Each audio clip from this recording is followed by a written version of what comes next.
bike. I'm sure he'd be happy with it, but like, you want to go for the W, especially someone who feels like this is a favorite race, maybe kind of a home court advantage to a certain extent because he's done it so many times. He's got a bunch of family out there watching him, and he's doing a great job at this point. He's chasing Dylan McNeese, although Dylan has just gone through, and it looks like this section of the course is a fair bit faster. He's gone through 60 kilometers, and that last check he went through at 41 kilometers an hour, so picking up the pace a little bit. But man, how smooth does Philip Graves look on that bike? Yeah, he looks great, very smooth, and he looks like he was built to ride the bike. We caught up with Phil Graves to hear how he was going to tackle this race, so let's see what he had to say. My strategy is really just to do what I've done the last few years. Usually I tend to ride the hills steady, because it's really easy to sort of get out of your comfort zone really early doors when you feel good.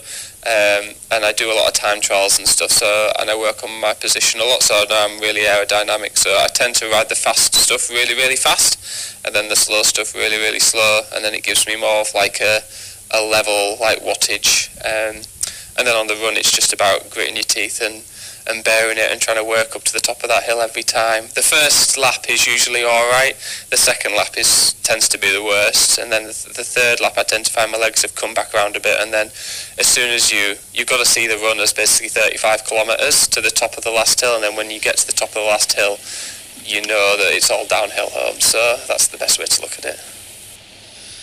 Well, you've heard it from a man who knows better than most exactly what this course is like. He gave you a heads up. If anyone that's racing could hear you now, Phil, they'll save that info for next year. But you know what's cool? He's really got it dialed. He knows exactly when he should feel rough, exactly when he should feel great, and he knows at 35K you're mostly downhill and you cruise on into the finish. So Phil Graves giving it to you straight, and he's in second place right now, but I know he'd love to get up to the front spot and hold it all day long, because how sweet would it be after all these years?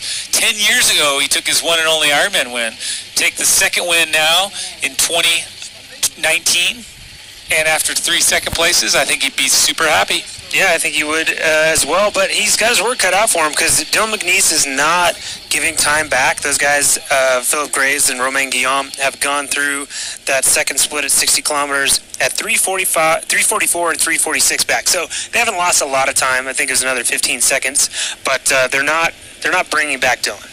No, it is a testament to this man on camera, Dylan McNeese from New Zealand. He is rolling through. Putting time on two great cyclists is impressive. And so we'll have to ask, once he gets through this 180K, this 112-mile bike ride, will he have stuff left to tackle that four-loop run? The run is not easy here. In fact, it is very challenging.